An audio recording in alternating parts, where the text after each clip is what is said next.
Why? I didn't. I was just doing my Yeah, hand that's gestures. ASL for Y. the letter Y. The letter Y. Yeah. So that was, I happened to tune into it because you were telling me I should watch it, Oh and he was doing yeah. a Q&A, Yeah. Q&A from Facebook, and it was very good. Cosmic Queries. Gosh, that man's voice is golden. Oh my And at god. the end, remember everyone, keep looking up. Yeah. Like, so good. Yeah. It's so good.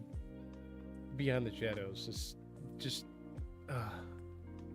we'll never touch that level of awesomeness with our silly little podcast.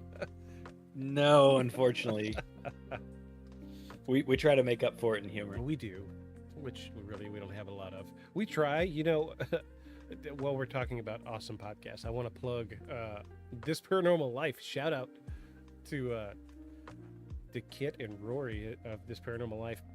Those were the guys that brought me back out of my I'm done podcasting shell. Fantastic podcast, This Paranormal Life. Go check them out. Hilarious comedy paranormal investigators. Hands down my favorite podcast every year. I actually listened to this week's episode today while I was painting my staircase. So, it's so good. Yeah, give us a shout. Kit and Rory, talking to you. Give us a shout. Neil deGrasse Tyson. We said this last week. Neil deGrasse Tyson, give us a shout, guy. Hey, I'm in Virginia. Come by. I was telling somebody the other day, I was like, I called out Neil deGrasse Tyson on the podcast. I was like, have him come on to the show. Like, fuck, you don't have to talk about science. You talk about science with everybody. Just shoot the shit like we're one of your old homeboys. Talk about anything other than science for once. Come over and have some coffee. I don't even want to pick your brain. I just want to sit down and talk to the guy. Yeah, I want to know, like, when he's not doing awesome science commentary and super cool documentaries and symposiums and college appearances and teaching. I mean, I don't know how much time's left after all that, but what does he do? Yeah. Yeah, what does he do? Does he like dogs? Does he have a dog? Is he a dog person? I don't know. I know, these are the hard-hitting questions that I want answers to. Like mac and cheese. Every now and again, just like mac and cheese. What? How did mac and cheese tie into that? I want to know. I want to know the people things about him. Like, does he like mac and cheese? Does he keep a dog? Does he is he a Pepsi or a Coke guy? Like, does he always have ice with his water, or is he like cool with just straight out of the tap, or does he have to have it like out of the fridge? I will say, these are the things that I want to know. I do feel like he's a very open-minded individual. I listened to one episode where he was talking to a guy who's doing extensive studies on LSD and DMT. Mm-hmm. And he goes, "Do you want a dose?" he's like, "I could bring you in the study." Oh, nice. Nice. He's like, "It's totally legal, totally legit. It's fine." He goes, "It'll be under control." He was like, "I would really need to see some science behind it, some long term." He was like, "I understand that, like, people are like, yeah, I did DMT and it was mind bending and it opened my eyes." He's like, "But I need to see if, like, long term, if that's going to affect anything with the brain, because this is my thing and I can't risk it." He's like, "Hey, tap your mic real quick. You're kind of quiet." I am. Yeah. No, maybe. I'm wondering if it was out of. Yeah, sorts. That's better. Is that better? Yeah, that's better. Yeah, it's better. I was looking at levels on OBS. It seemed like it was fine. I am probably a little quiet because I am a little under the weather this week. But yes, Victus has been sick all week. Yes. I'm going to, let me see if I can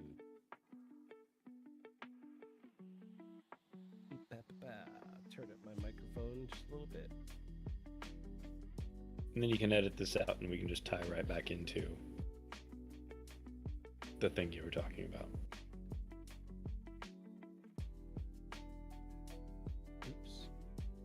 Yeah, I'm going to edit that out. There we go. Yeah, I don't think it's going to get much better. I'm just... No, that's good. That's better than it was. Yeah. Yes. I think it's a little far away from you. That's what it is. It's a little far away. Is this better? Yeah, that's much better. Okay. I was actually speaking softly as well. But yes, I was sick this week, and today's the first day I was actually able to get up and do some stuff. I did some things around the house for the first time in 5 days, got out of bed. So I'm looking a little rough. I sound a little rough, so bear with me. But we're going to make this shit happen. We totally missed the intro. Welcome, everybody. This is Beyond the Shadows podcast. I am Victus. I'm Aeon. And this week we were talking about the Ariel School UFO Incident. Crazy little story out of the 90s. In a nutshell, UFO touchdown outside of a school in 1994 while the kids were all outside playing. Oh, dun dun dun. Beep, beep. So I am going to play a little bit with the format this week. Now that you mention it, my levels do look a little low.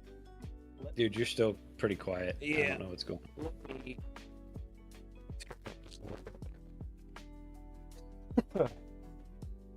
Damn it. I'm wondering. That's much better. Is it okay? Is it? Yeah, it's much better. Too loud? No. All right.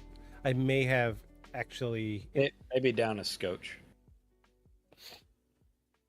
I may have actually bumped a button or something. How about that? That sound better?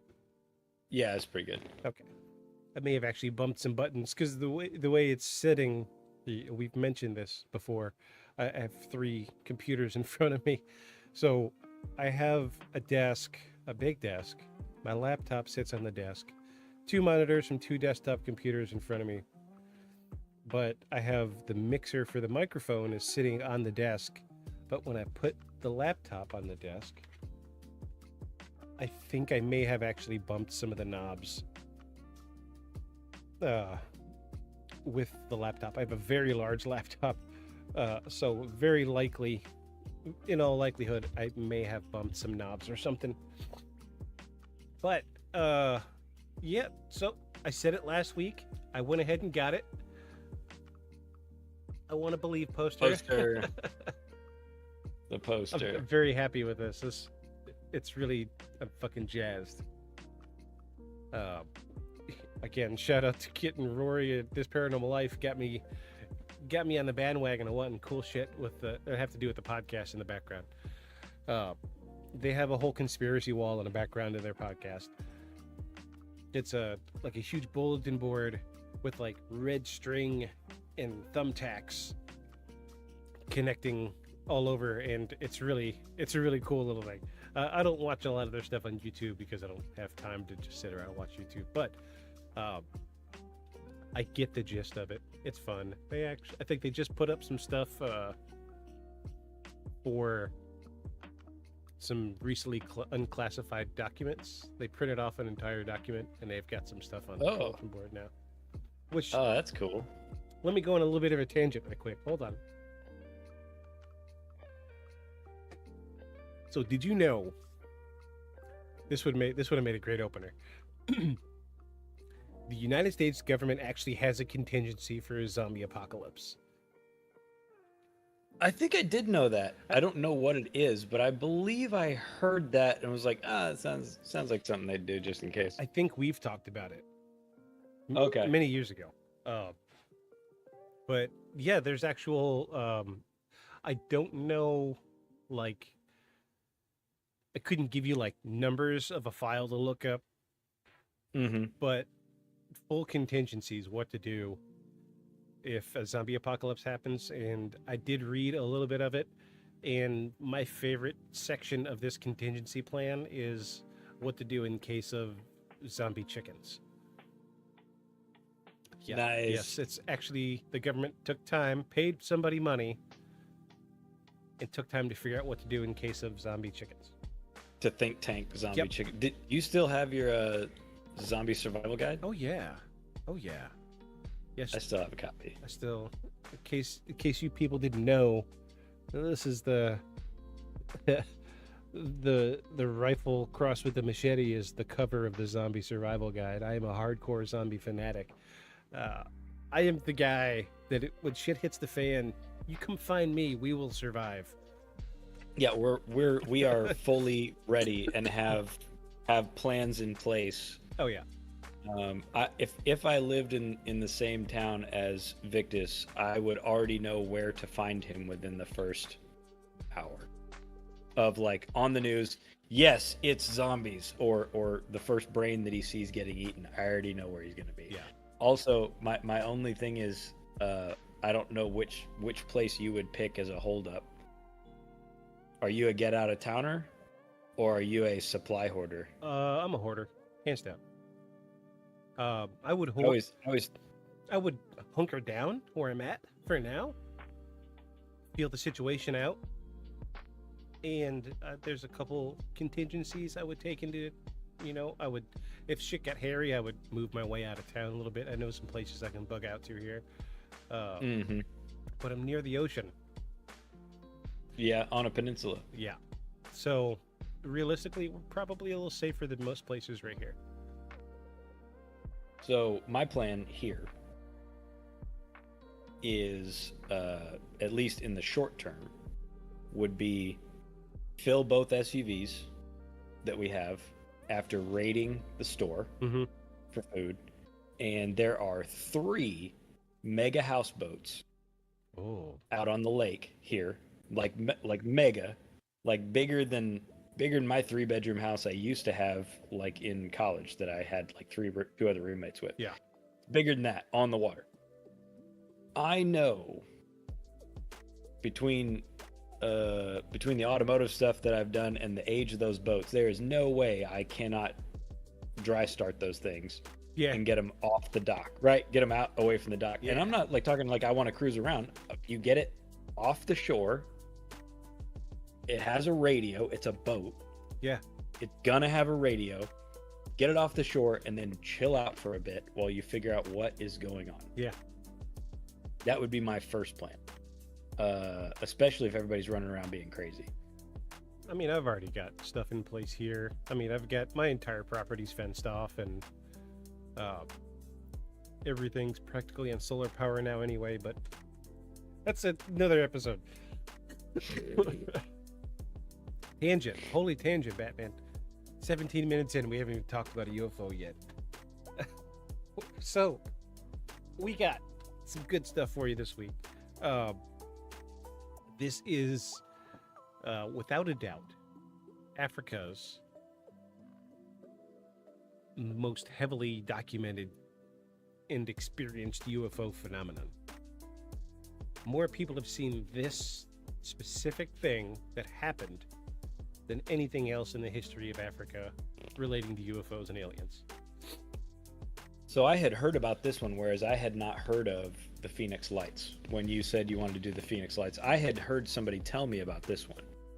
Yeah, but no one had ever mentioned the Phoenix Lights to me, even though probably more people actually saw at the time the event of the Phoenix Lights, because it was all the Phoenix. Yeah, definitely more people saw Phoenix Lights. This one, I think around 200 people saw this,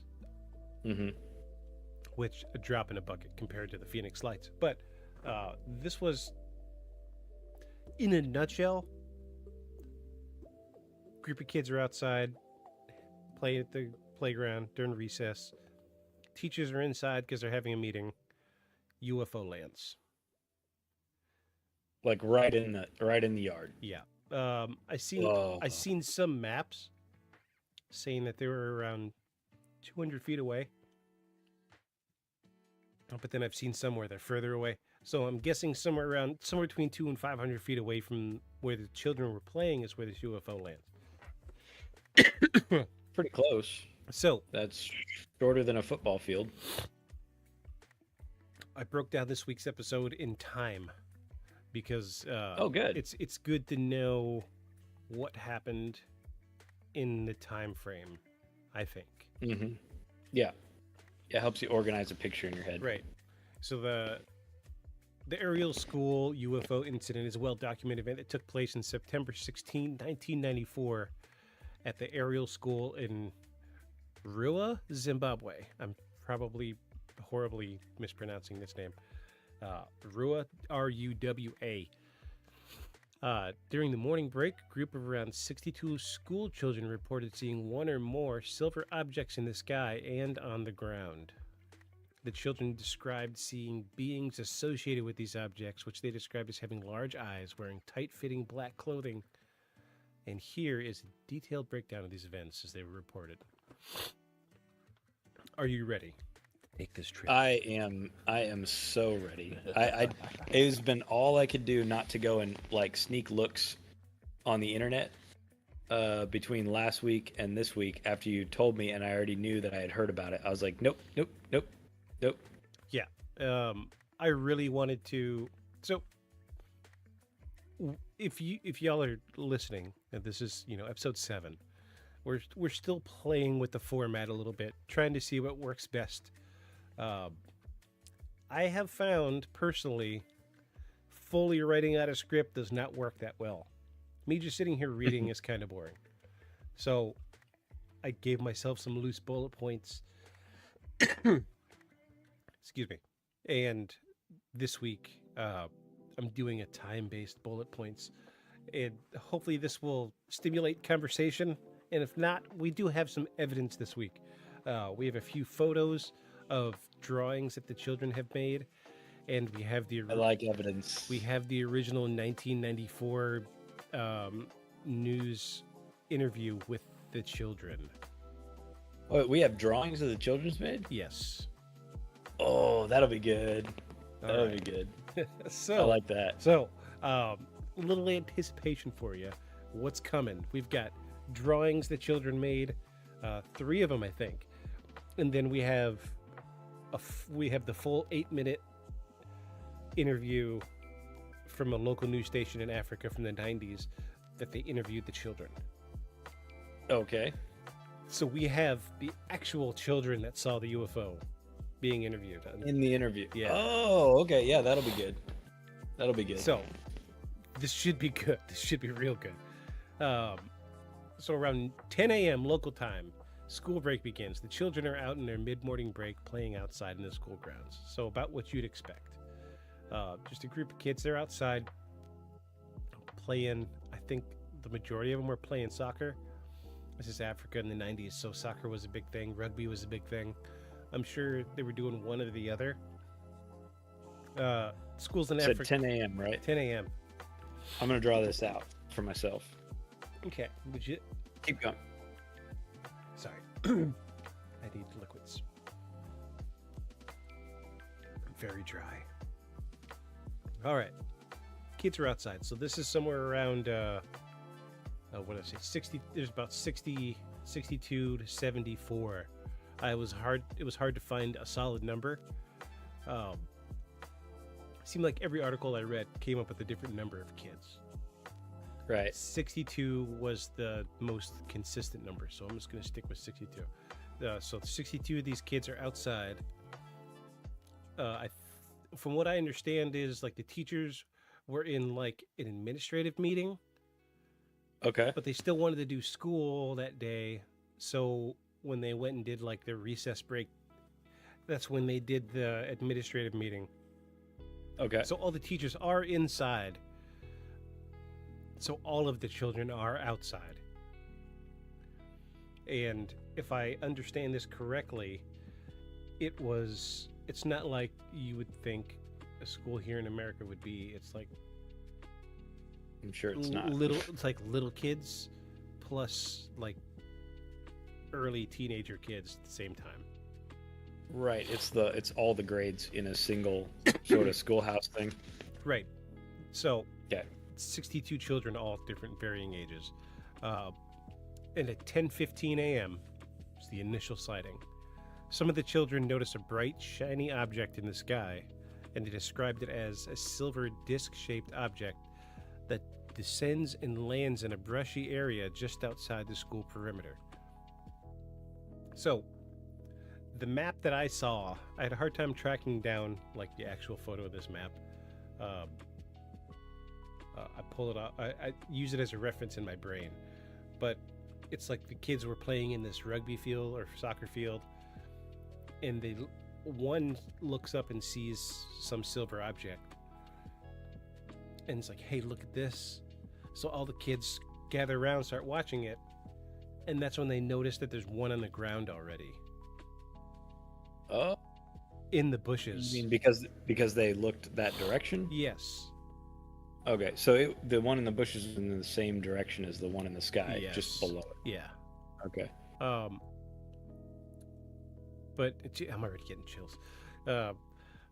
So these kids seeing this silver object in the sky, they see in the bushes just at the edge of the field. So imagine like a regular, an area cleared for playing soccer or what have you. At the edge of the field, you'd get 15, 20 feet, and then there'll be like a tree line or whatever. Okay. So right there at the edge of the field is when they see the other object. Already, is it behind the brush or it's actually on the edge of the field? Some reports say that they see it landing. Some reports say that when they looked, it was already landed, but they see it in the brush. In the brush. Okay. Yes, not in the field, but in the brush. Okay. So, 15 minutes have elapsed. Yep. So 10:20 a.m. approach of the object. The children move closer to the boundary of the school to get a better view. They see 2 or more beings emerge from the object. These beings are described as having large, black, almond-shaped eyes and are about 1 meter, 3 foot tall. Okay. So we're talking grays. Mm-hmm. These are the grays. The little grays, yeah. They say that they see... This is where things start to get a little choppy because you're dealing with kids. Mm-hmm. Excited kids. Right. Some kids say that they see him standing on top of the UFO.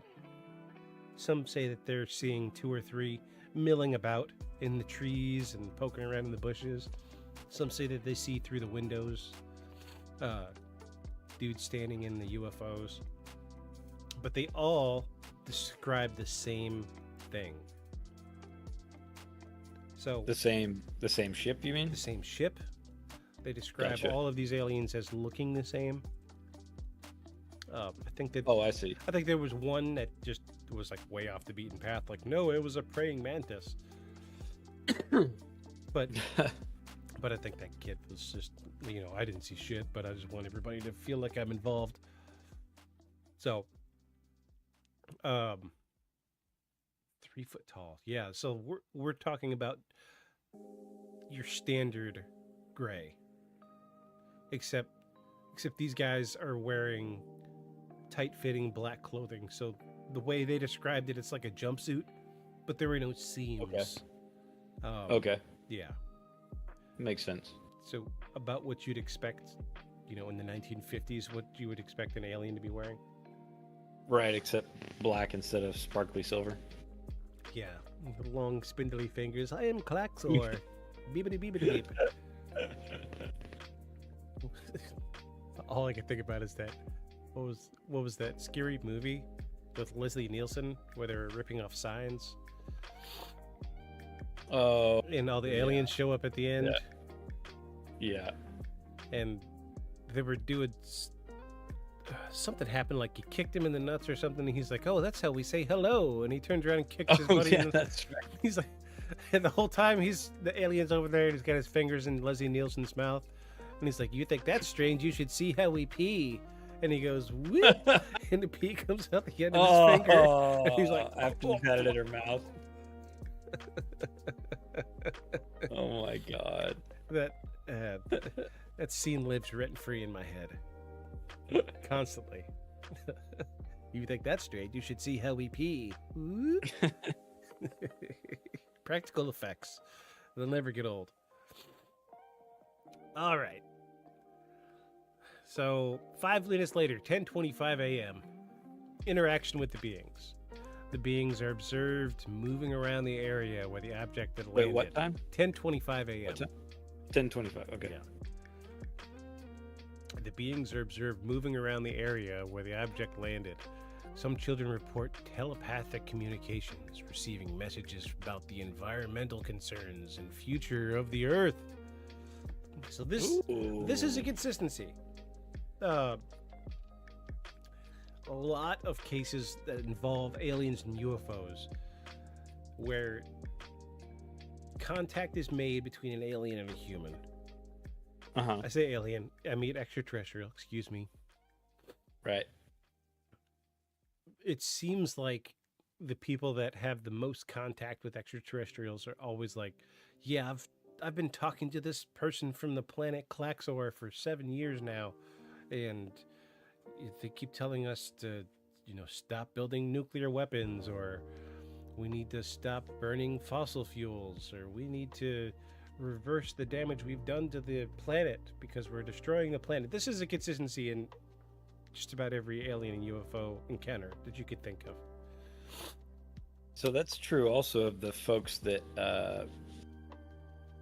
where people in past life regressions have encounters, in past lives encounters with extraterrestrials or other beings.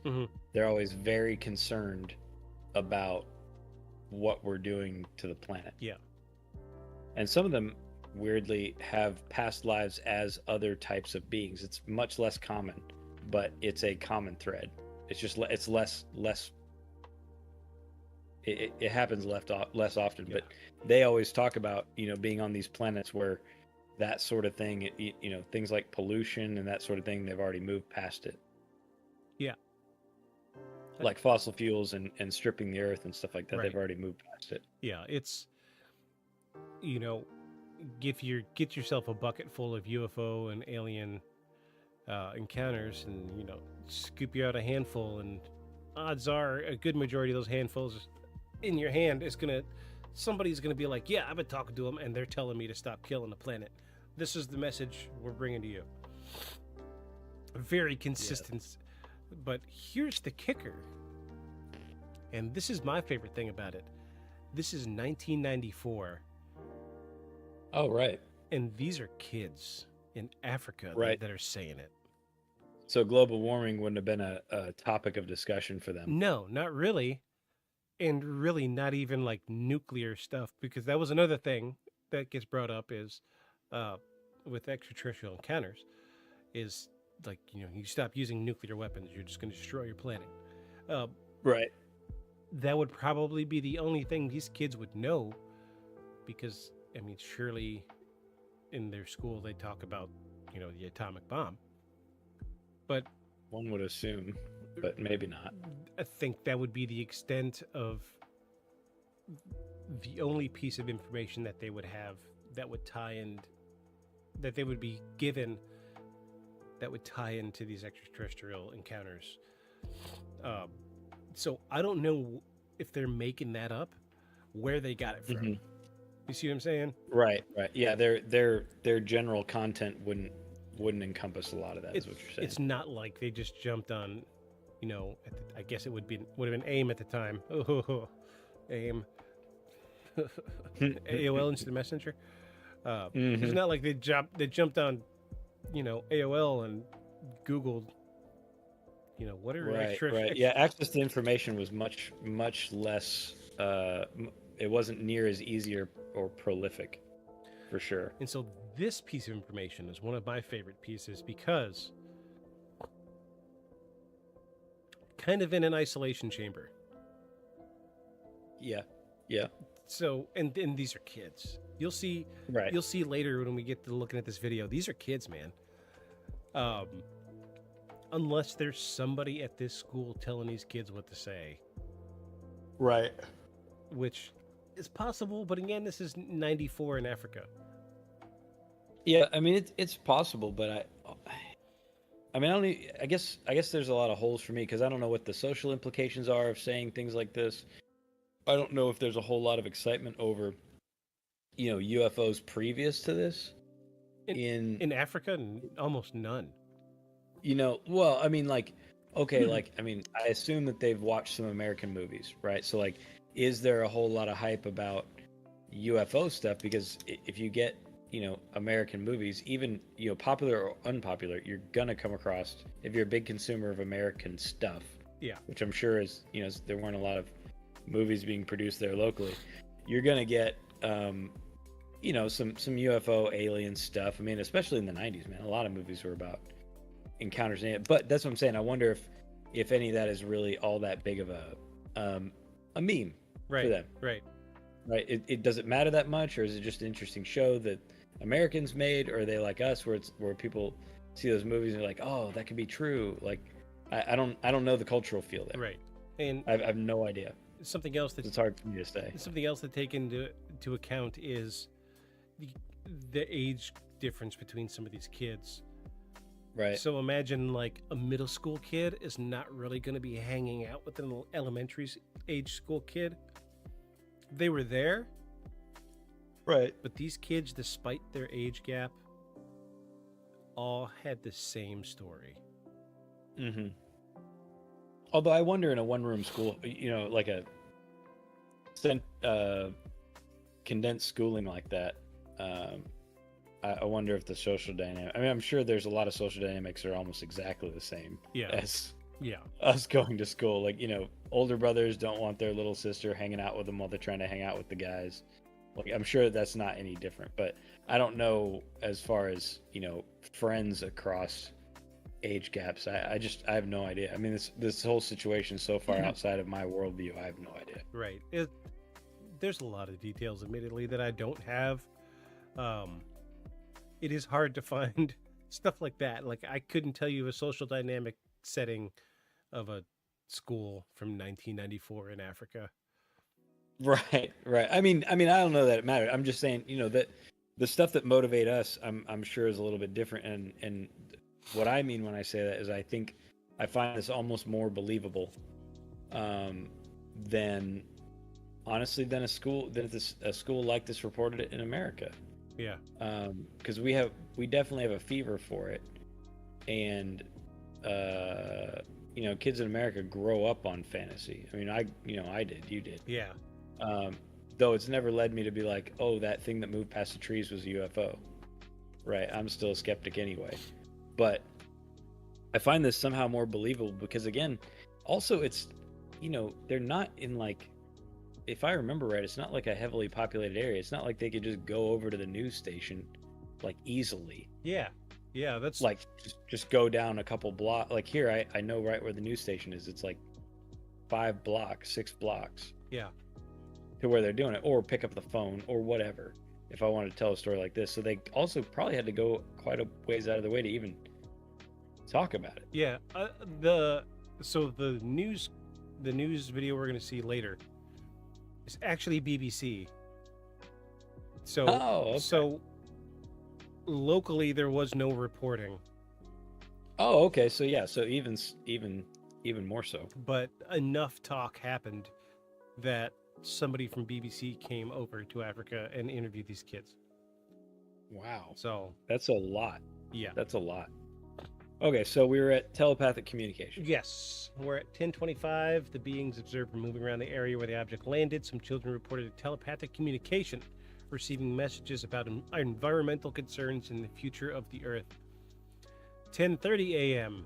Retreat of the beings. The beings return to the object, which then ascends into the sky and disappears.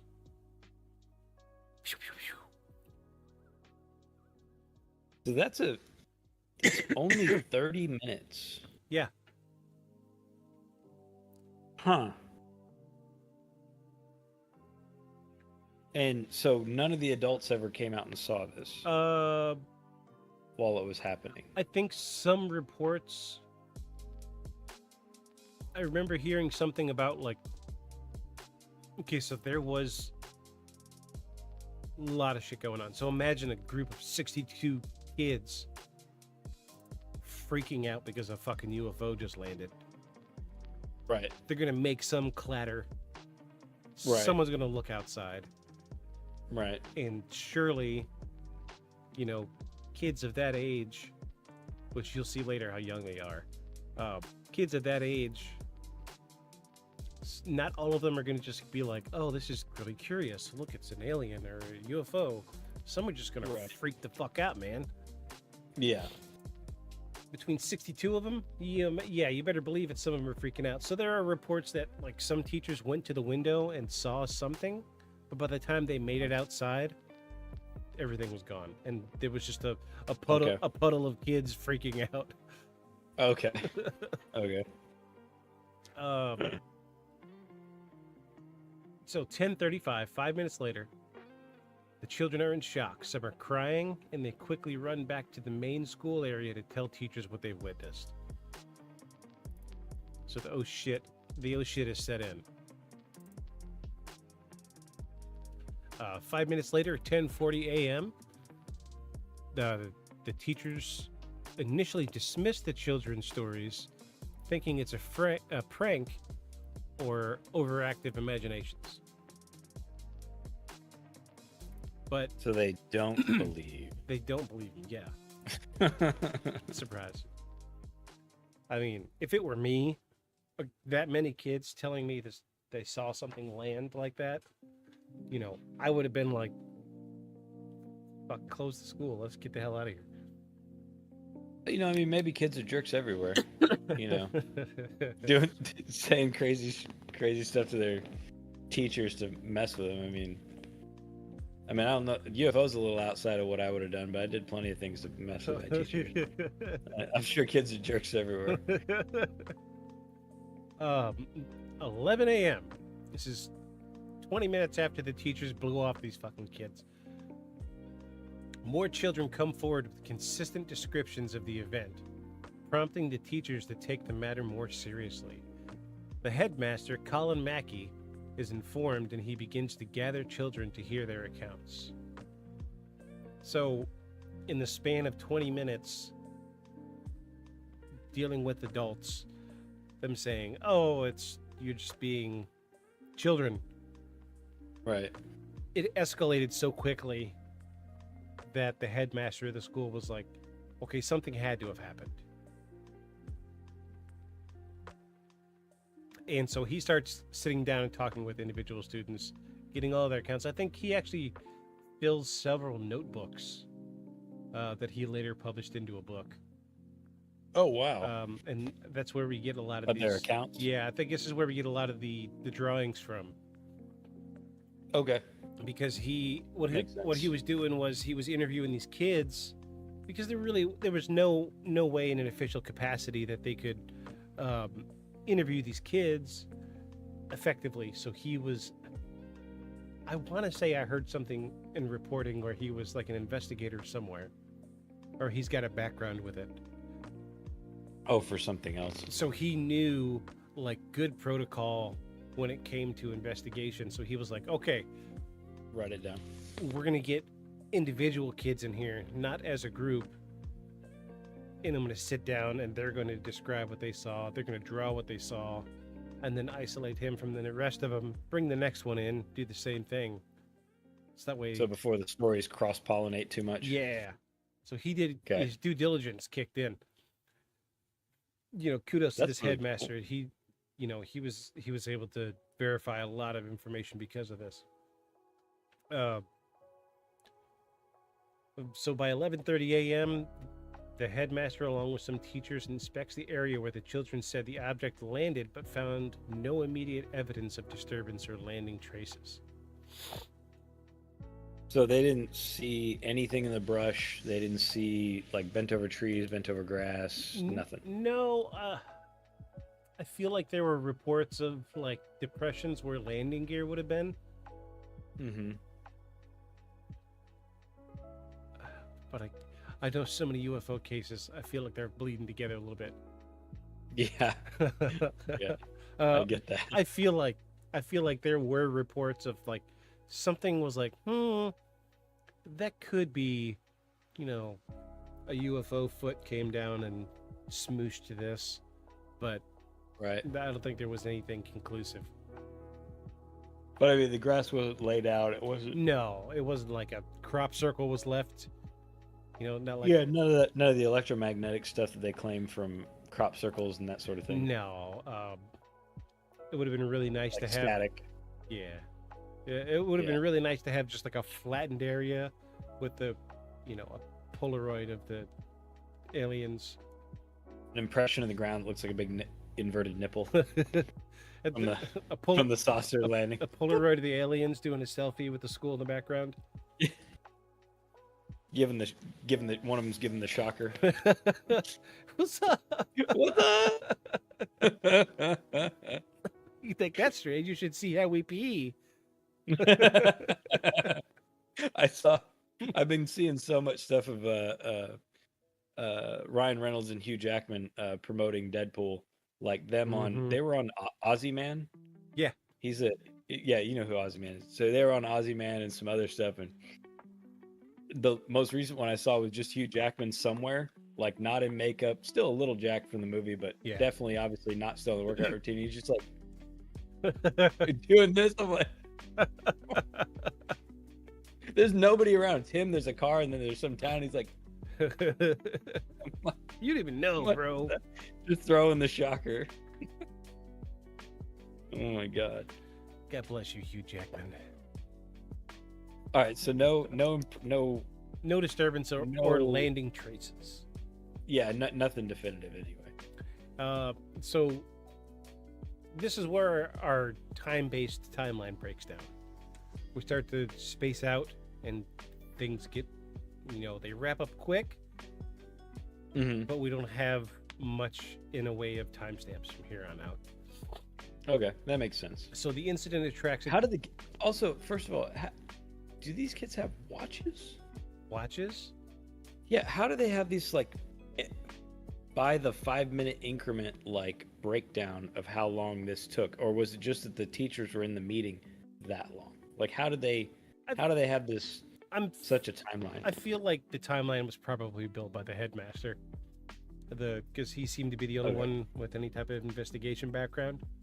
Based on when they kicked him out the door and when they finally heard the first kid comes and talks to him. There were reports that there was so much distress that they ended up canceling school for like 4 days. Like kids were. Because the kids didn't want to come back. Yeah, kids were shook. Oh, okay. Nightmares. Like I think that there was even like 2 or 3 kids had to go to therapy. Okay, that's convincing. That's convincing. It's hard. Any of them with PTSD from it? It's hard to nail down specific information or stuff like that. But, I remember hearing other reporting from other investigators that the school definitely did shut down later. I think the extent was only like 3 or 4 days, but it was enough that these kids, like I think 1 or 2 of them were interviewed like 20 years later, and they were still fucked up about it. Really? Yeah. They're like, no. They're like, you don't have to believe me. I know what I saw. I know my truth. I know my truth. Right. Now I know what I know. The first thing that naysayers are going to go to, right? Because I'm trying to think in that vein, and so they're going to be like, well, the kids played a prank. They got a big response. They closed the school that day, so then they just kept it up so that they didn't have to go to school. But here's something I do know about rural schools in Africa. Small piece. I don't know about this one, but many of them are run by missionaries. Often, the school is a source of clothing, food, and water for the children. Often the incentives to get them to come all the time are a ration of said things. Yeah. School is a nice place for those kids versus the sort of manual labor and stuff that they would be doing with their parents. Okay. So often the kids are highly motivated to go to the school as opposed to, over here where we're like trying to find reasons to skip out. I hate to say it this way, but I think it needs to be said in the spirit of clarity and perhaps understanding in this story. Take a little vape. I don't want this to sound the worst thing to say before a statement is I don't want this to sound race related. Right. I'm not trying to sound like a bad guy. This is not what you think like Africa. This is not like in the bush. I hate to put it in this box, but this is white Africa. Oh, when you said small school and like it is all the grades were together, I was imagining all the schools that I see when they're like donate $1. Yeah. That's but it's like a tin roof cement building, but tin roof. They have desks and chairs, no AC, and you have all the classes sort of in one big room, but like split up into 4 or however they're doing it. No, this is a white Africa school. I really hate that I had to put it. I think it does lend to some, complements the story a little bit. No, that's a good distinction to make because of, like, I'm not trying to be an asshole, but all this, whenever they're building schools in Africa, like whenever I see like charities that are building schools in Africa, like it's not. I mean, it's a hard place. Like the place where they're building it there because nobody else will, and it's a hard place, and nobody's going to educate these kids unless somebody builds one there. So when you said small school, all the grades are mixed together, and it's 60 students might have been all the kids. Like, yeah, of course that's what I'm imagining, right? Rough place, a village, only cement building in the whole village. That's what I'm imagining. So it's a distinction worth making. Yeah, I hate that I had to put it like that, but it's a good clear cut way to put it. I'm gonna Google this. I want to see what this area looks like. Rua, Zimbabwe. I'm gonna pull it up on Google Maps.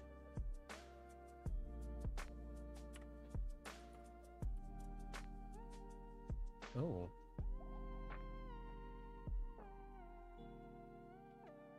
Okay, let me switch to satellite view.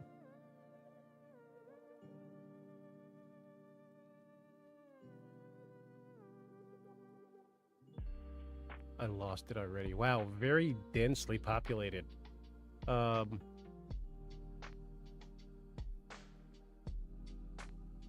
that brings up another interesting question. If it is densely... See, this is why I thought... This is also the thing that made me think it was a small school like I've described, is because, one, you're saying it's ringed by, bush, but also that these kids were the only ones that saw this, and then that there's no local news station, and then that it was BBC that finally picked it up, makes me think it's pretty remote. Or at least, not highly developed.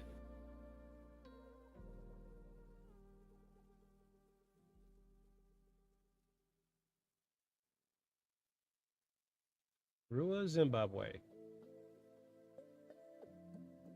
Yeah, I mean, so it's here. That's a dense city, though. That's mostly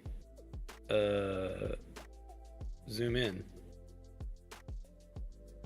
on what looks like houses. Let me see if we could find this school. Aerial school, because that doesn't look like... I mean, it's a big spread out population, but that doesn't look like a city top down like you would think of over here for sure. Let's see if we can find the school, because those are dirt roads in the city. There we go. Did you find it? Yeah. Okay, so I mean it's not it's outside the city. Yeah, this is a little outside compared to what it was. Okay, that's why nobody saw it. But it is quite a few buildings. I mean, the main building is... here we go. Yeah. Okay, so this is the map that I was looking at earlier. So So here's where the kids were. Let me get rid of this. Kind of a soccer field. Yeah, this is where the kids were, right here. And here's where the UFO landed. Oh, okay. So like over near some trees and stuff. Yeah, it's not like... Okay. Not quite what I was picturing. Yeah, it's... Yeah, dirt roads. This isn't really... This is recent, too. Dirt roads. Not a very... Yeah, this is not... I wonder... Take it back 30 years. Yeah, because look over what here. Did that look like? I think we... Yeah, we could roll back a little bit. Because that's what I'm saying. Like, take this back 30 years. What did it look like? Also, there was no Google Map in the night. Yeah. So honestly, I don't imagine a lot of this has been, changed too much since then. Oh, look. Rua What, is it marked? No, it's marked on the map. Rua UFO landing. So that's the school. Yeah, it must have changed. That's the original school. Yeah. I'll bet that's the original school or the original building. Yeah, so not too far off from what I was imagining. It's pretty rural, and it's outside the school. That's funny. It's got it marked on Google Maps. It's got a 5-star, 12 5-star reviews. Oh, well, I mean, must be a good piece of grass. Let's read these reviews. Let's get into it. We believe you. We believe you. We believe you and your experiences about aliens. The only reason that people don't believe us about aliens is because they are more advanced than us, and they don't believe any evidence behind rather than showing up. We are not alone in the universe. 3 months ago. Great documentary. Persistent. Yeah, really? I noticed someone tagged this location as a spot where the children saw the UFO. We believe you. Wow. Excellent Netflix documentary. Oh, so there's a whole Netflix documentary. Yeah, there's apparently a couple of years ago there was a movie. So really? I imagine that's why there's a lot of recent stuff. Look at that 5-star review a day ago. Yeah, so definitely Netflix is doing a lot to keep it in the popular consciousness. Kudos. This is surprising. Not gonna lie. I didn't expect to find a pin drop on Google. Yeah, that's for UFOs. Okay. Yeah, this makes sense now. See, look here. This is where they would have been playing. Right, and then it's over there. And Got it. There's where it landed. Cool, man. That makes sense.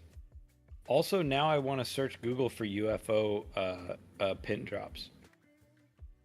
Yeah, we could do a whole episode about Google Maps, man.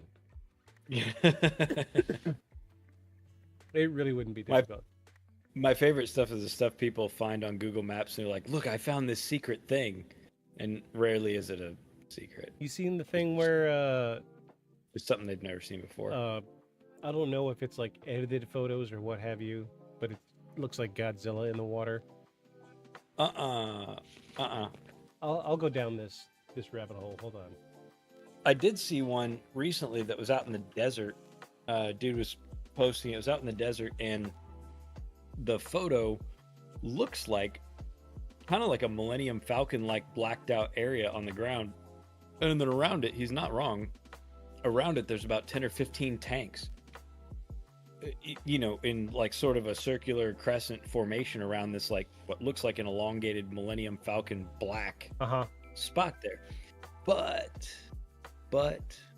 if you look at the photo very closely, it appears to be a water reservoir that the two side parts appear to be ramps for some sort of watered vehicle to drive that in, or for you to be able to take water from it and then drive back out. Oh.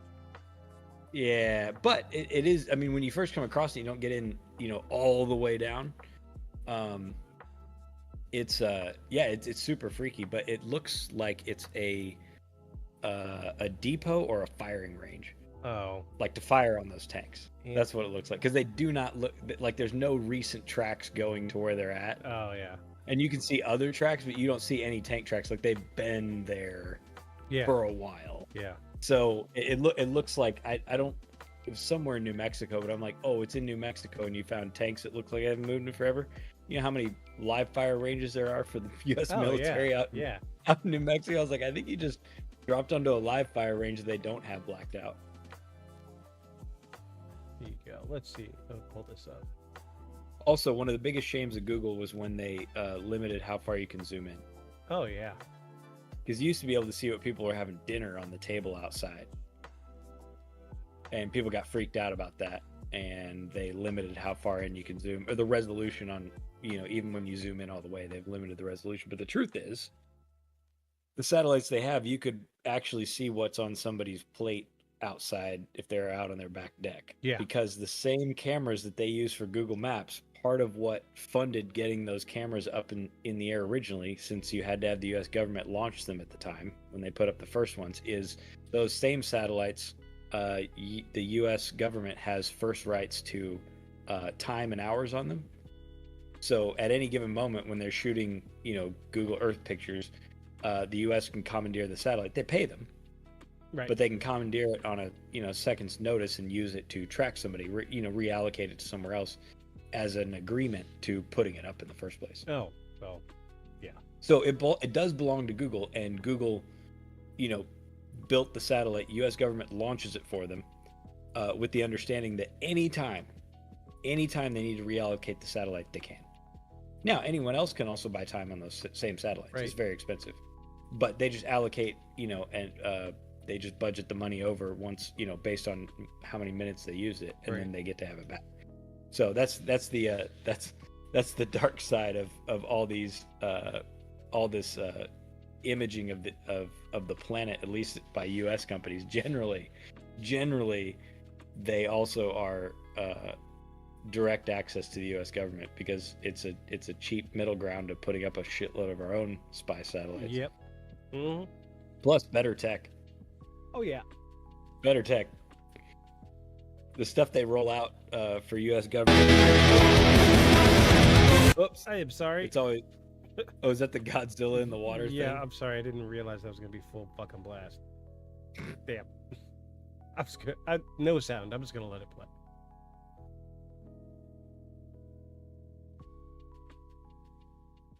This is really... Okay, we got an island.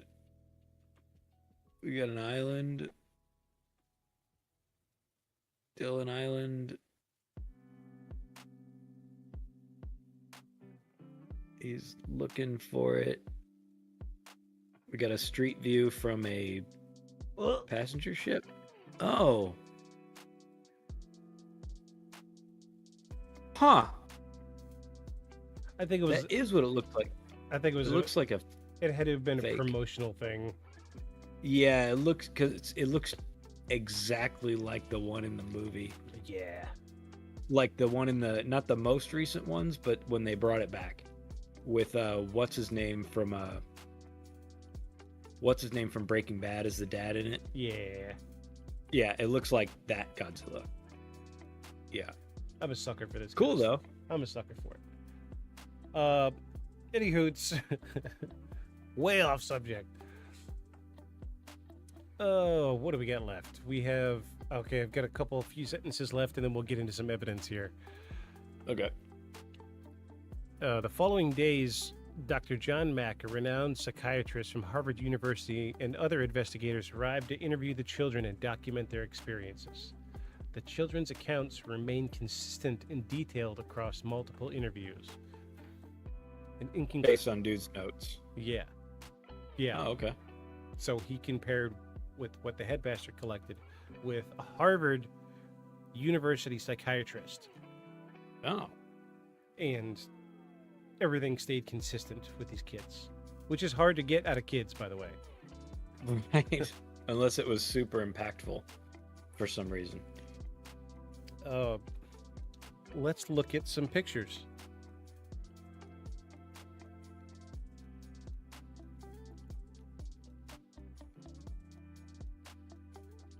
Okay, so bear with me. Okay. These are literally children's drawings. You want to go ahead and describe this for our Spotify listeners, sir? So, I'm sort of seeing. I mean, it's a dome shape. It kind of looks like Patrick's house from SpongeBob. Yeah, that's a good way to describe it. Complete with his bamboo antenna, which always confused me, by the way. But it's got windows in the front on one side on I guess my left. And they look like the front windows on an Airstream, basically. It's got two little tiny landing gear way out at the corners. And it's got a little door That's the top of the door starts below the lowest part of the front. We're gonna call it the windshield, and then we have some grass, I'm assuming, and we've got a pretty classic gray, in a like a high-necked jumpsuit, black, and the craft is black. I wonder what this means.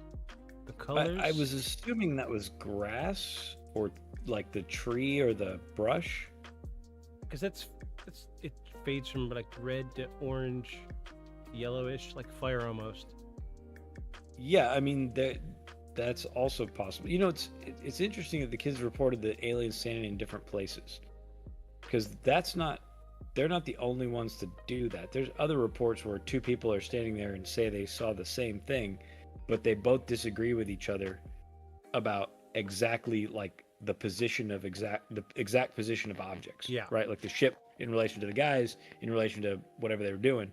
They both agree that they both saw it. Like they agree with each other at the time, but he's like, no, it was standing, whatever. He's like, no, it was right there, and they disagree. And I wonder if you follow the theory that all these UAPs are not, rather than traveling across the galaxy.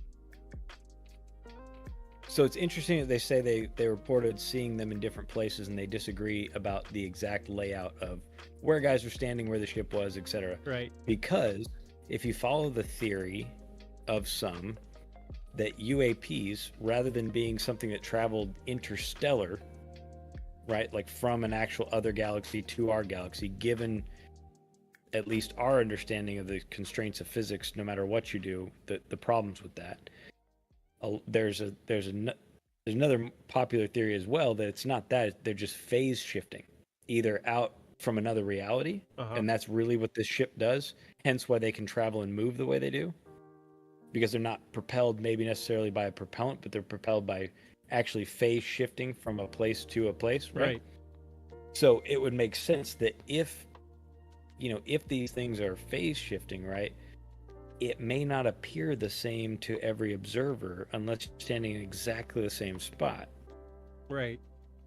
So like if you're slightly over here, them phase shifting here, because they're not completely here, they're just sort of projected here. Right.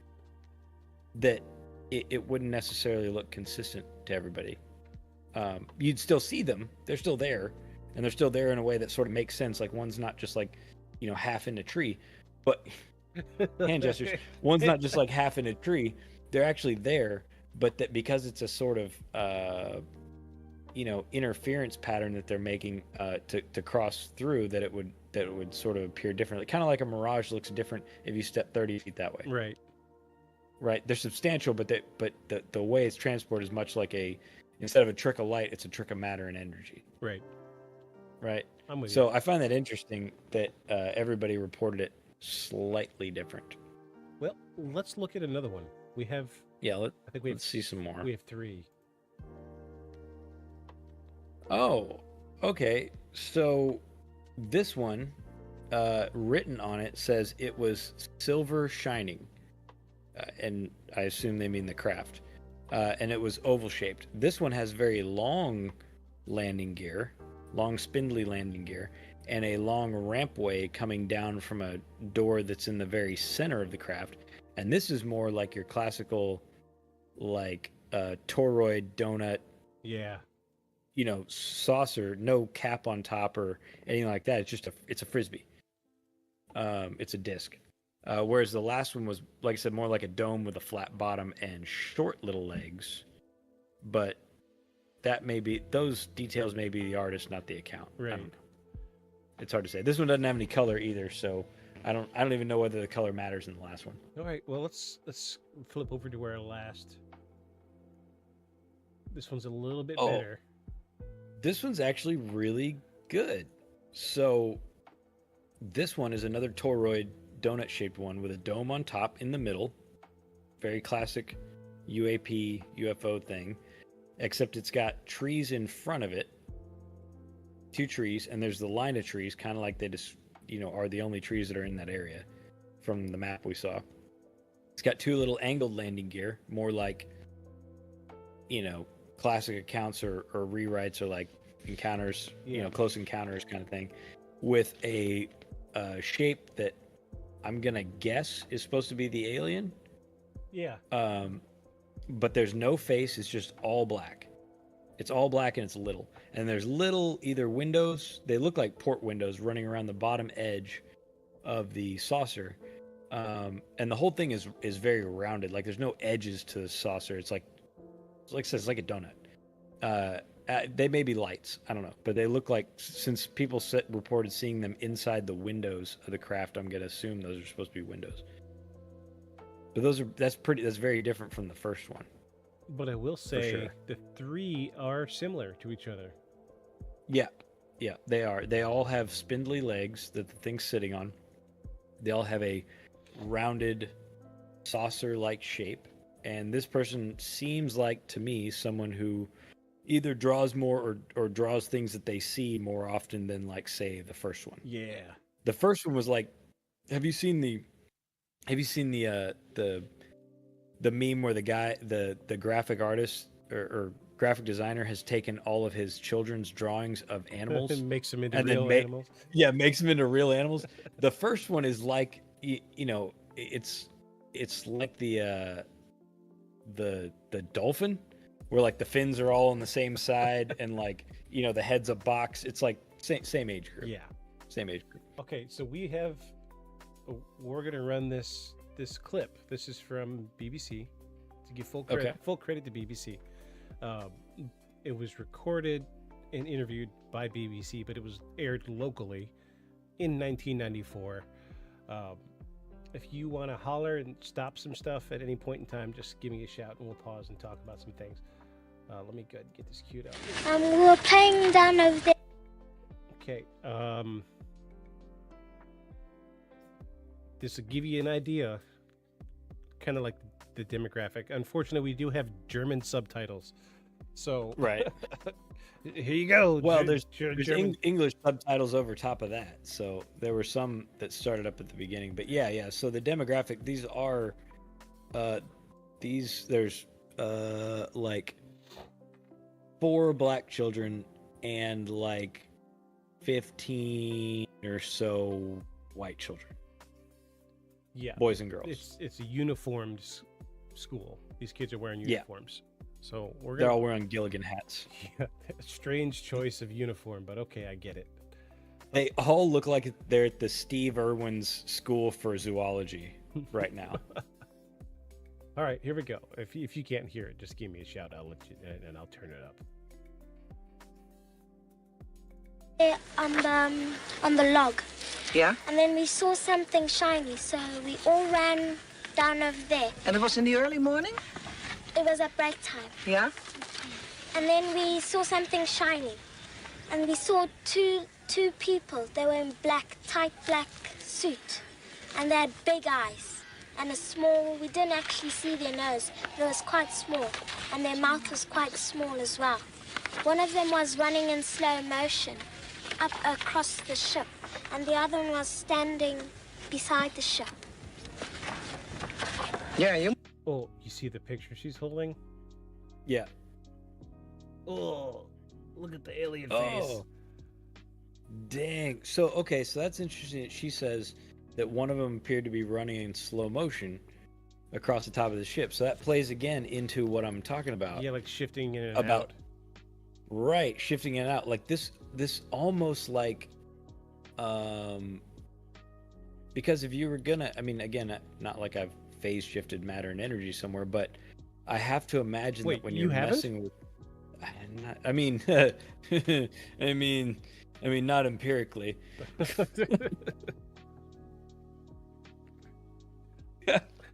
Not empirically. Anyway, we used to phase shift matter all the time here in my hometown. I'm just saying. This girl in the background is shifting matter as we speak. Look at this. Right. I'm sorry, girl. So I got to imagine when you're, if you're changing the dynamics of physics that much, right? Because to move, energy, matter, and time are all integrally linked. Yeah. So if you're messing with, where something physically is across space without traveling between, I have to think there's going to be some weirdness with perception of time. Yeah. Yeah. Good point, man. Almost like maybe they didn't intend to be here. Almost like it was a wrong number. Yeah. They punched, like a wrong dial, and they were like trying to, or the ship shifted while they weren't in it. I mean, it's very interesting that she says that they were running in slow motion to me. And I want to point out, look how sincere this girl is.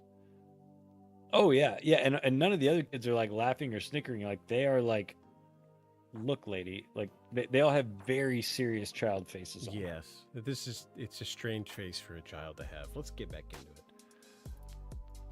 Yeah, you made a drawing, huh? It looks like this? No, Oh, there you go. Oh, okay. So, definitely a sort of gray alien head. I mean, the eyes are a little off the head. He's got a butthole mouth. Yeah, I was gonna say, and his mouth looks like a starfish. Okay. Are you familiar with the Fire in the Sky story? No. Have you seen the movie Fire in the Sky? I don't think so. Hey Google, what year did Fire in the Sky come out? 1993. Interesting. The year before. So the aliens, the way they're represented in Fire in the Sky, have this same mouth. Oh, the butt pucker mouth. Ooh, yeah. Because it looks like when a cat wants your attention but doesn't want to look at you. This is what they present you with. Tonight I will be presenting my bottom at dinner. Like that. That's exactly what it looks like. Yeah. Also, it's the same mouth that the bad E.T. movie. It wasn't E.T., but it was like the Mac and Me. Yeah, Mac and Me. That's the all their wheelchair, mouths were like that. The wheelchair. Yeah, the kid in the wheelchair. Yeah, kid in the wheelchair, and all the aliens had the little. They made a whistling noise to like communicate, but they all had the like extended fish butt pucker like mouth thing going on. I actually. And the googly eyes and floppy the ears that just stuck straight out to the flutes. side. Yeah, and the yeah. There was Mac and Me. So, God, dude, the scene from Mac and Me where a kid in the wheelchair goes flying off the cliff. Yeah. I actually have that video saved on my computer. When I was streaming, it was a redemption that people could redeem points, and that video would take over the screen. So I would be playing video games, and then cut to the scene of Mac and Me. Wheelchair go flying, kid with a wheelchair go flying off a cliff, and then here comes. Yeah, it was a wild fucking movie, man. God. Carrying on. Yeah, something like that. I couldn't see the eyes or the nose or the mouth. It was just blank, like a piece of paper. Mm-hmm. Well, when they came, I thought they were crazy. That's the first thing you thought? I thought they were crazy just coming to our school doing nothing. And all I saw was something like silver coming down, and I said, what must that be? And everybody's crowding it. I must go crowd too. And then I went and I started crowding, and everybody, then more people came and more. And then I said, hey, I can't see anymore. Come on, somebody, I'm short. Come on. And then I went to the front, and I started seeing more of them, and then I just ran away. The day before the spaceship came, my friends and I were sitting in the playground, and one of my friends, her name Emily, she looked up into the sky and she said, oh, there's a UFO. She said, and I looked at it and she said, no, just kidding, it's an airplane.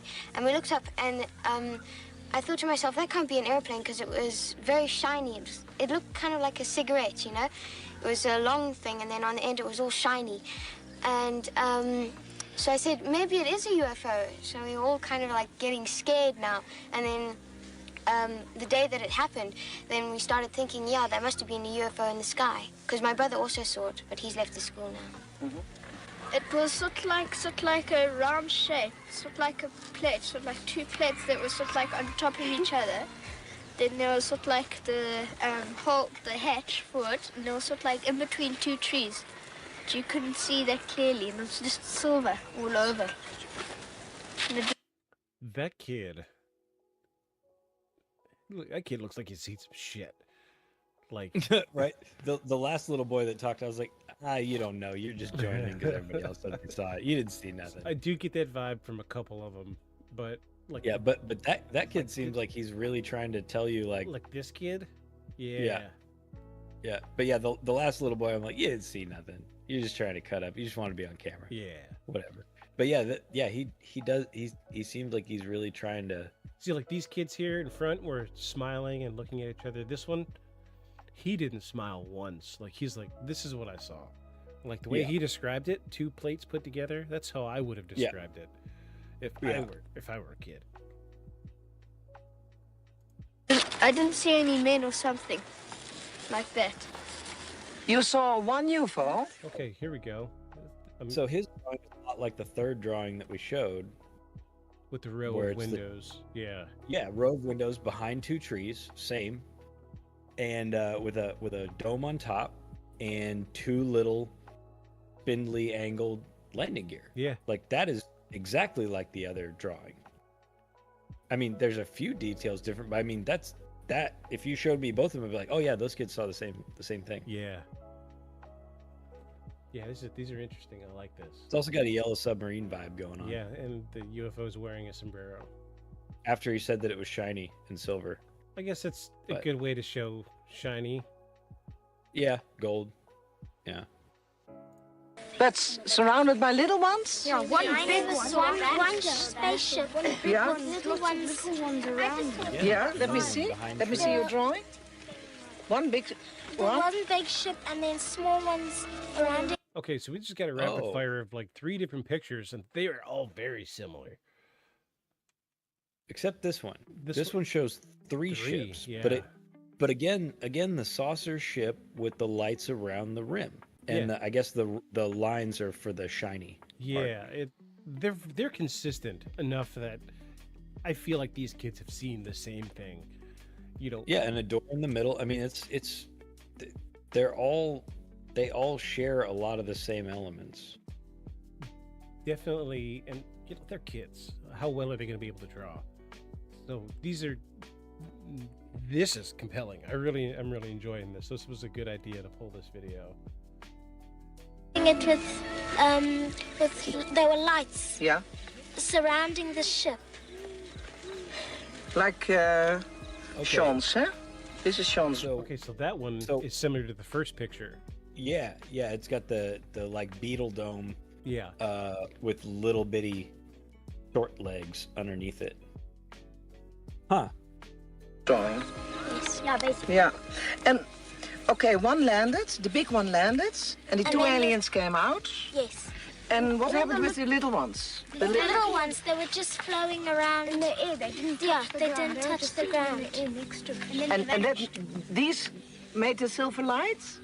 Yeah. Yeah, we're making different color lights, like Yeah, green, like they'd red, flash to green, then they'd go to blue, and then purple. Yeah, purple and red. But it was like it was going like each one to each one, but quickly. Yeah, it was going like they'll go there and then it'll vanish and then it'll go there and vanish and then vanish. Oh, really? but going quickly.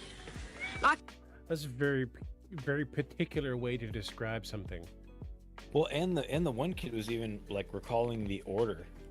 And he's looking at somebody else off screen like they were. He's like, oh yeah, and then purple, like they were. Yeah.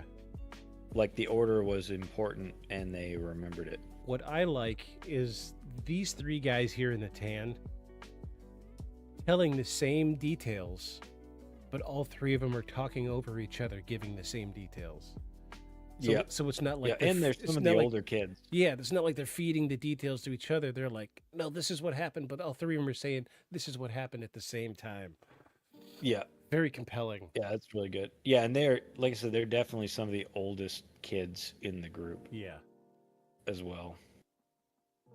Because if it was one ship moving to places. Candace Oh, did you hear that? Come on. He said it was as if it was one ship moving in multiple places.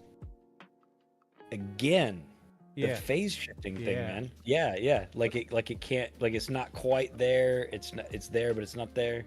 Let's go back here. What he said. Yeah. Oh, really? They're going quickly. Like as if it was one ship moving to places. Oh. Uh-huh. Yeah. See what I mean? This seems like that sort of thing. The details. I mean, they all are remarking on things that obviously couldn't normally happen. Right. But and they don't seem to attach any significance to it.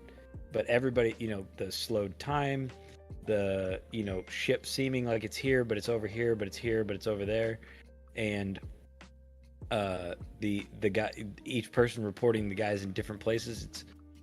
It just, I mean, makes me think of all the times that I faced shifted time. It was hard to tell where things were then too. It's like it was 1 minute it was over here, but like I could have sworn it was just there, but like Story of my life.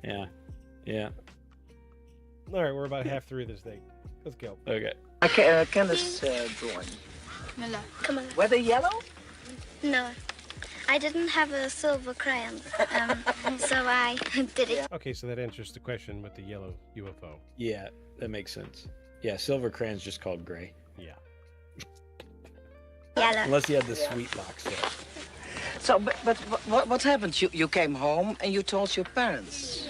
Yeah, so there you could see the trees, very dense. Mm-hmm. Very fucking dense compared to So what I guess we're seeing on Google Maps. My question then too, because I can't see the trunks of any of these trees. They must have must have gotten much closer. I guess, but I mean, none of them look like they go up and reveal trunks. But there's 3 pictures of the ship squarely behind the trunks of 2 trees. I mean, there's. I mean, this may not necessarily be the spot, but they're panning out to it like it is. Right. Some of them didn't believe it. My mom didn't believe me. Your mom didn't believe you? My mom also. She didn't believe me. Is that hard? Because if you see something and nobody believes you, what happens? Yeah, you feel start sad. You start to think as if it wasn't true. Yeah. And people say to you, no, it wasn't true, so you think it wasn't true. Then you think that you're mad. Yeah. Yeah. And after that, you get all upset. Yeah, and everyone starts teasing. And my friends over the road, when I go there and I tell them about it, they just say, oh, he believes in aliens, oh, he's stupid. You've seen too many movies. Yeah. Was there nobody in your neighborhood who believed you? Yeah, my mom and dad believed me. My granny and my granddad believed me, but my uncle didn't. Where the spaceship had landed, all the insects and ants and stuff like that were all dead, and there was a huge black mark there. And my mom said it might have just been a fire there, but I don't think there was. I think it was the alien ship. Yeah, but you have gone to the place, of course, and have you seen anything? No, we weren't allowed An there. evidence, I mean, that it was there? Some other people came to the school and they went out the boundary of the playground and they went to go and see what had happened there, and they saw that the grass was burnt and all the living things had died there in that area. That's a new one to me. I haven't heard that. Because you said there wasn't. Yeah, there was no evidence found of anything there, but Officially. These kids are great. I like these. This is a great video, man. Best piece of evidence we've had yet. Him and his parents and his brother and sister all believed me. And my mother just believed me, but my dad didn't believe anything I said. Anything. And did you describe it to them? Exactly what happened? Yeah, and I drew it on a paper and I said, Daddy, this is what it looked like. And then he saw it well and he said, Michael, I think you're telling the truth now. And then that's all he said of it. Say again. This also is the kid that I do not believe. Seems like a shit starter. Yeah, he's making shit up. And that's all. He's the kid throwing chalk at the teacher. Who was scared? Not all of you, huh? Who was dreaming about it since then? Yes. In a bad way? bad way. Yeah, in a bad way? No, tell me first in a bad way. Why? You have nightmares about it? Yes, I used to, but then after about a year, I stopped dreaming about it. I dreamt that the same one I saw without hair, he came into my bedroom and he took me from my bed. Did you dream that? Yes. Yeah? And then I just screamed. I woke up and screamed. That girl is scared. Did she dream it? Did she? Did she? Did she? Did she?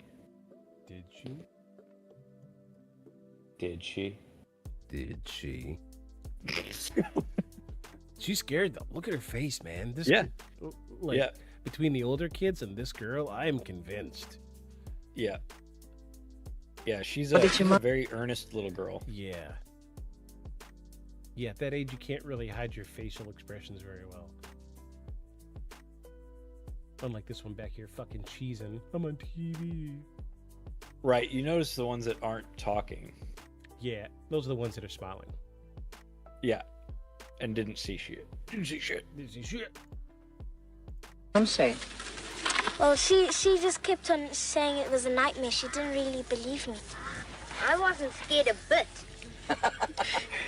No, not at all. Nothing. It was all fun. Liar. Still, I do not believe. I heard this lady on TV, I think it was Jill Dark, and she said this lady got kidnapped and she had babies that were aliens. That's what you're afraid of. Yes. Yeah. I think the aliens came because they're curious like us, and well, they want to learn about us and we want to learn about them. Some people say that people are saying that the aliens came to warn us something's going to happen, that something bad is going to happen to the Earth.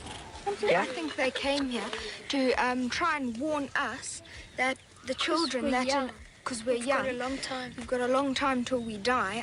To warn us that when we're older, there's something going to happen to the Earth. Yeah, not to pollute. Because we're young, we can still prevent it. Yeah. Do you still have all that feeling? That Yeah, those kids look very upset about all of this. Those older kids. Yeah, do. but I mean, if they knew, why didn't they fix it? Why aren't they fixing the Earth? There should be. I need a where are they now, right now. Right? Yeah. I would like some names. Working on an oil rig. Yeah. The one in the red overseeing some indentured employees, like just being a total shit. the lying kid. He is current CEO of Philip Morris. Yeah. Yep.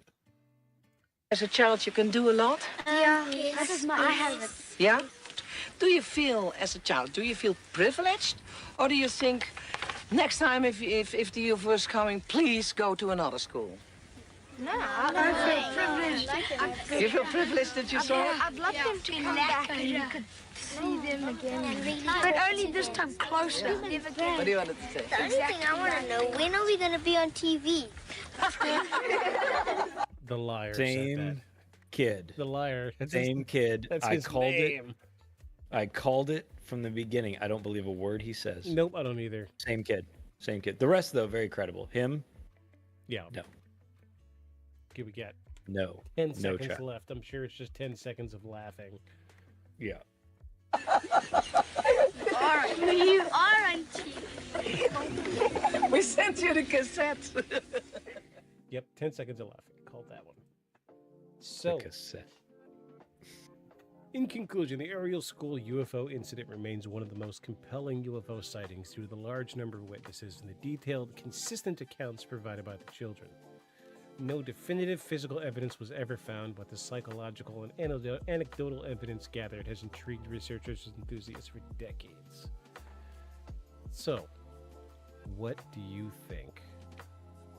Sir? Oh, I mean, I mean, there's some weird stuff in it, but I'm sold. I think something certainly happened. Yeah. So only because this is how, and I have some experience through Paul with it, but this is how they explain visitations here in or a lot of the past life regression stuff explains it, is that it's not as long as we're continuing to think about, traveling to other worlds as a matter of physics, we're never going to get there. Right. Like, as long as we keep thinking of it as getting from here to there, like in a path, we'll be forever locked out of actually reaching other inhabited worlds. Right. Because no matter what you do, even, let's say you accelerate near the speed of light, you have physical problems with your own stuff holding together as a living entity when you approach that. So they keep saying it's a matter of it's like, they talk about like a blink. You blink and you're there, and it's like changing the channel is how they describe it. They're like, we could describe it in more detail, but we don't have words to tell you, because you don't have words in your language to understand the words that we would use. Right. But like, this is the best that we can do with it. And so, having heard that so many times from recordings and stuff from Dolores Cannon, her books, plug to Dolores Cannon. I don't think she's alive anymore. The concept of, it's more like a shift. And that detail coming out in so many varied ways from the kids, and them obviously not realizing or not saying it like it's any sort of important detail. Like, they throw it in as afterthoughts, right? As a description of what they're seeing. But none of them seem to think that it correlates or, anything like that. I feel like that's very important. Yeah. For this. And even the little girl saying that there was a burnt spot and dead animals. I believe that she saw that. Yeah. Now, I also believe that it's not in the general accounts, but I believe that she saw that. I guess I should go watch the Netflix thing. But I believe that, she even said some people came out and investigated it and said that there was a burnt patch and everything nearby was dead. I don't feel like she made that up. Also, she doesn't know who the guy. She just said the first people that came out and investigated it. Right. So, I think this is a legit story. I know all of this stuff's anecdotal and it's children and it's their drawings and their representations, but I feel, other than a few things on it that I'm like, it kind of makes me wonder. I'm more sold than not. Me too. Yeah, what do you think? I have read a bunch about this. I've listened to a great number of podcasts about this. And this was the first time, that was my first time watching that video. I haven't seen that video until today, till just now. Oh, so you didn't watch it when you downloaded it? No, I jumped. Oh, that's cool. I jumped through to make sure it wasn't full of fluff. That's cool. And after seeing the faces of the kids, I'm sold. I believe, you could make the argument that, they're covering up where, but they told people, they got ridiculed for it, and they still want to tell their story. Like that one kid that was talking about how his, people walking down the street make fun of him. Like, he doesn't have any incentive to then go be on TV about it. Yeah. And bring it up, because this is later, right? Like, one of the kids said that her older sister saw it, but she's not at the school anymore. So this is later. Yeah. So what incentive would that older boy have to bring it up to get made fun of again? He's still in the school. Yeah. So, you could say like all these kids are making up, but if they were all going to make up a story, wouldn't it sort of be the exact same story? Yeah. Why the variance? It would be much harder to get. Generally, it's harder to get people to believe you when you're all telling slightly different stories. But the common thread in them is strong, I think. Yeah, it's the fact that they're not all the same is good for me, because it's a group of kids that saw the same thing, but they're all interpreting it the way they understood it. Right. And that's where the authenticity, I feel, comes from. So I'm going to say this is real, man. I'm going to say this motherfucker touchdown. I think, obviously we don't know what it was, but something came there were people, and these kids saw it, and it was not explainable by not in that quick of a period of time by something, you know, that you can easily point to here that we know of. Right. So yeah, I like it. This is a good one. I like this. This is a good one. I've listened to my fair share of podcasts about this, but doing the investigation myself and really, you know, I was going to say putting my hands on I didn't put my hands on shit. I put my hands on a keyboard. Putting my eyes on something in front of me, seeing that video. Damn, that interview was great. I'm sold. This happened. This has had to have. I'm going to say UFOs were here, man. Gotta be. You know, it's funny. It's funny too that you mentioned how like the differences of their stories make it seem more believable. You know, that is it. It weirdly does, and I don't know if it's because there's a bunch of reinforcing small facets, right? Like the counselor writing down his own preliminary interviews with all the kids, right, and getting them to draw the stuff. Yeah. You know, and then the stories being the same later when some notable researchers come from the United States. And then again, they want to show the drawings and repeat it again in an interview. And, you know, it's something about it. I guess it's the small reinforcements within each of their experiences and the sort of the situation itself that lends, I think, a bunch of credibility. Because, you know, I gotta be honest, if I was gonna make a UFO hoax, I think I'd way overthink it. Yeah, me too. And my details would be better. Yeah. You know, I'd way overthink it. And it seems, like kids that got caught way by surprise by a thing they can't process. And then, you know, them being honest and talking about how they had nightmares, and that one little girl being like how she had nightmares that they came and got her again. I mean, I think that little girl got abducted again. I'm just based on no evidence. Yeah. I feel like she's like, no, it was just a bad dream. But I mean, kind of coincidental, since there was no abduction stuff going on in this particular encounter, for her to jump to the nightmares being them coming into her room and getting her at night. Yeah. Dude. Boop. Picked her up. Plus, there's so many people's accounts of like getting taken from their bedroom. Oh yeah. You know, as far as abduction stuff, getting taken, you know, up through the ceiling, or people came in and carried her out, but like everybody else in the house stayed asleep. Like there's so many of those. It makes me scared for that little girl. I know. Yeah, she seems fine though. She seems fine. I really would like to do like a "Where Are They Now" thing, but I'm sure. I mean, they were minors. I'm sure their names weren't actually recorded. No, I mean, some of their name, like their first name and last initial, were on.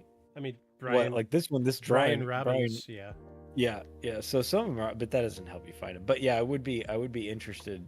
I would be interested to find out if any of them had later encounters. Yeah. Like, I'm sure they had. You know, like an alien census. You know, they come back and check on them ever so often, and I would also like to find out what their adult perspective was. I mean, I know, you know, years tend to fill in stuff that maybe you did or didn't see. Yeah. But, you know, for traumatic and unexpected events like this, there is, you know, besides, you know, on the one hand, the brain does tend to want to fill in things where there's gaps. Yeah. It wants to make cohesion. But recovered memories are also a real thing. You know, people in trauma, you tend to actually record all of it. But generally, because of the impact of the situation, a lot of it just gets clipped out down to what you can process at the moment. Yeah. So, you know, recovered memories, you know, are a thing. So I'd be interested to see what their adult perspective on it was. Yeah, me too. Maybe or how it impacted their life. Maybe we could do a follow-up episode if I can find anything. Yeah, I mean, I'd be surprised if they didn't have a group still, but maybe worth looking into. Yeah. But hey, chalk that up for a win. We've got one. Yeah. A live one. We got a live one. We got a live one. It was a good. That was a good find. It was a good find, Victus. It was. I like that. It's so documented, man. We needed a good one because some of the ones already even that we've done, and this will be the case for a vast number of them, but they like the Jersey Devil, just so bad. Yeah. So the details are so bad. Yeah. So bad, and it's so popular. And I think we're going to run into that a lot, unfortunately, but that's why we do what we do. We wade through this filth so y'all don't have to. Right, and the bogus ones are fun too in their own way. But I really do want to believe, and I really wanted a UFO story that makes me go, "Oh, yes, exactly." I want to believe. Exactly. I just need a skinny tie and a nondescript black suit and bad shoes. Okay, cheap shoes, nice suit. I'm gonna pull up our stuff. Hold on. Because I always misread. All of our info and places and things, yes. and where you can see all the fun and hear all the stuff and watch all the antics. All the antics. So if y'all want to reach out to us, have an idea for an episode, or you want to just tell us how bad we are, reach out to us at beyondshadowspodcast@gmail.com. You can find us on Instagram at Beyond Shadows Podcast and on Facebook, Beyond Shadows Podcast. Also here on YouTube. For those listening on Spotify, we are on YouTube, Beyond the Shadows Podcast. Look for our logo. It is the where'd it go? It is this. This is our logo. Up here. It's on everything everywhere. Everything everywhere. Also, if you keep up with us on Facebook, you'll see that's where most of our updates are made. So, social media, find us. It's the easiest way to keep track of what we're doing. I'm going to start uploading video every week to Spotify. Oh, that'll be good. So that way, because I know a lot of people just don't want to go to YouTube or don't want to jump from Spotify to YouTube to see what we're talking about. So I figured it's just better in the end to probably just go ahead and upload video to YouTube, to Spotify. So we're going to start doing that from here on out. And comments are live on Spotify. It's a new feature that it just launched last week. So if you guys want to comment on any of the episodes, feel free to. Also, leave a comment, because we are terrible. We are terrible. Terribly handsome, charming, funny, and wonderful. So please just let us know all those things. Yes. We need reinforcement. Yes. And next week is Rapid Fire. Oh yeah. Rapid Fire. Our most popular YouTube episode yet. Full-length episode. Oh man, the Rapid Fires are fun. Yeah, Rapid Fires are great. So we're going to shoot for another 15-20. I think we're going to try to get more UFO stuff this week or this month. Let's do UFOs. There's a bunch of good and bad. So keep, UFO stuff. So keep shooting me the ones that you find. Oh yeah, I will. And I got to find a way to download those ones, and I will start